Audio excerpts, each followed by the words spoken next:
What's going on, everyone? Got a brand new movie review for you guys today, and today I'm discussing the 2018 version of Suspiria. This was easily one of my most anticipated films leading into the fall season.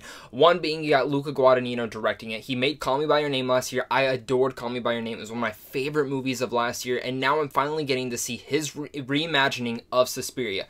Now, I have not seen the 1977 version. There's a couple reasons for this. One, I didn't watch the trailer for this movie. I didn't read the synopsis. I knew who was in it, and I knew who directed it, but did not know a single thing about this movie. Didn't know what it was about, didn't know what the story was going to entail, and I didn't know anything about the original either.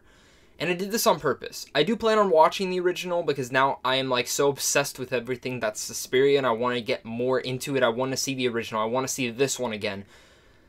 But I also am going to make this review very vague. I am not going to give the synopsis because I want you guys to go into the film like how I did and understand everything that I found out about it. I want you guys to go into this movie with the lowest of knowing anything possible. That's the best way to experience this movie. And even when I walked out afterwards, I actually said to myself, I kind of wish I would have known a little bit more about it, but now thinking upon it, I don't. This film is very unique in the way that you experience it. It's one of the most unique experiences that I've ever had watching a film in a theater.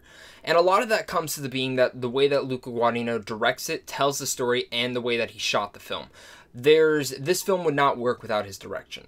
And I do understand if someone comes to me and says, I absolutely hated this movie, I'll totally get your aspects, I'll totally understand why you hated it. But also, if someone comes to me and agrees with me and they're like, I totally love this movie, I'll totally agree with them and understand why. I loved Suspiria. I think this is... I don't like to throw around the term masterpiece, but it's pretty damn close to it. And there's a lot of things of why I think it's that. One, the reason is so enchanting. It's like a spell was put over you 30 minutes into the movie, and you are like just enhanced within this movie. No matter how grotesque or bloody it might get, which it does, you're just enchanted and enhanced into this movie that you just can't look away. You're just mesmerized by everything that's going on. And this film had me in a mesmerizing sense where I just couldn't look away from the screen. And I was so just obsessed with the story. I was obsessed with the characters. I was obsessed with the world that Luca Guadagnino developed into this movie and all the symbolism and the hidden meanings that are obviously in this film that I want to delve into. I want to analyze the hell out of this movie and keep going into detail about it. Again, it's a unique experience that I've never had in a theater before, or at least not in a very long time. And it's one of those films that even though I know I didn't know every single thing about it, and you're not going to leave the theater knowing everything about it, it's things that it leaves open for you to follow and figure out for yourself and to think about. This is very much a film that deserves and needs all your attention span. You can't be pulling out your phone and looking through it. You can't be talking to a friend throughout it. This is a film that I think if you were even intrigued to see and to give a shot, to give this film, because you have to give yourself to this movie. This is a 2.5-hour movie. This is a 2.5-hour movie that you really need to give yourself to, put away all distractions and watch it. The theater experience is probably the best way to experience this movie. One of the biggest reasons of that being is the fact that there's no distractions in the theater. Hopefully, if you don't get anyone annoying in your theater. But I could never imagine watching this film at home and it being the same. And this film had me in a mesmerizing trance where I just couldn't look away. I was so obsessed with everything going on. And it's been stuck in my head for the last few days. Usually I go home, I review the film right afterwards. But no, I sat on the film, I thought about it, and I sat to myself and said, man, I really like this film. And then I started talking about it more. I'm like, man, I really love this film. And that's where I'm at now. Me and my friend got out of this theater, which I do recommend. See it with a friend. Because me and my friend started talking about this. And me and her just had a lot of the same opinions, but we just kept going back and forth. And the way that we just got so obsessively talking about it, it kind of was like we were talking about religion. Because there's so many different things going about a religion. I'm not going to get into that, obviously, but it's crazy what this film has done to us. And it's crazy what it's done to other people that I know that I've talked to and discussed this film with. Unique in that aspect, and again, how the story is told. Again, it's not just Luca Guadagnino's directing that just makes this film superb, because this directing is excellent. excellent. The way that he shoots the film is very much an old classic horror film. The way that he just moves the camera, the way it moves around, the way he sets the camera down, it is outstanding what the guy has done with the camera in here.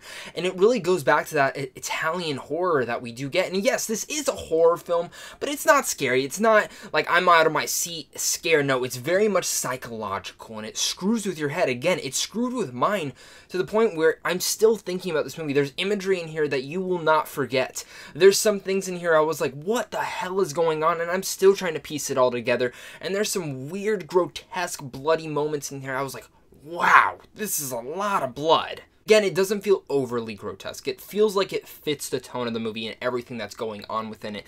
But the film would be nothing without its performances. And I mean, my God, Dakota Johnson is excellent in here. She gives easily the best performance of her career so far. I mean, she's had a very short filmography with not being in the best films, but she's outstanding in here. Tilda Swinton's always great, but honestly, the big stand-up for me was Mia Goth. She obviously appeared in A Cure for Wellness, I think last year, and I really liked her in A Cure for Wellness.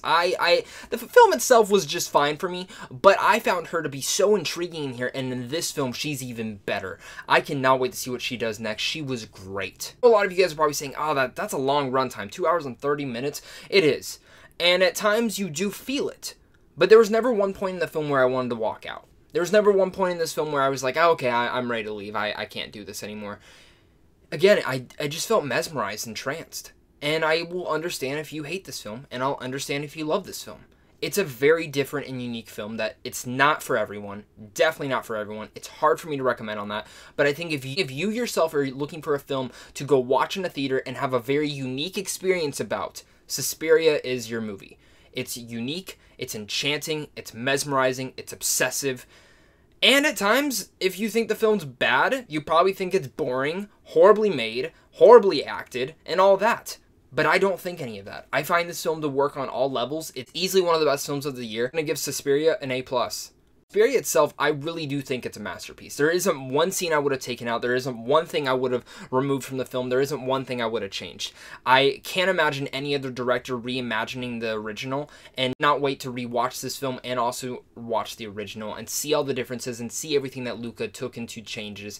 Because this film, it's something. And it's going to be sticking with me for the rest of the year. Guys, what are you guys' thoughts on Suspiria? Have you guys seen the original? Are you guys excited for the new one? Let's talk about it down below in the comments. I'm curious to hear you guys' thoughts on this one. Of course, let's be nice, please. If you didn't like this film, please tell me why. I'll totally understand why. And if you love this film just as me, let's talk about it. Let's have a lovely discussion down below in the comments, or maybe a very bloody discussion. Let's see how it goes. If you're new here, hit that like and subscribe button, because I do tons of movie reviews like this. Plus, you guys can go hit up See How Much on Films also down below, because right down there, you guys can get into advanced movie screens, even check out some movie news, and even some movie reviews. But guys, of course, until next time, stay classy.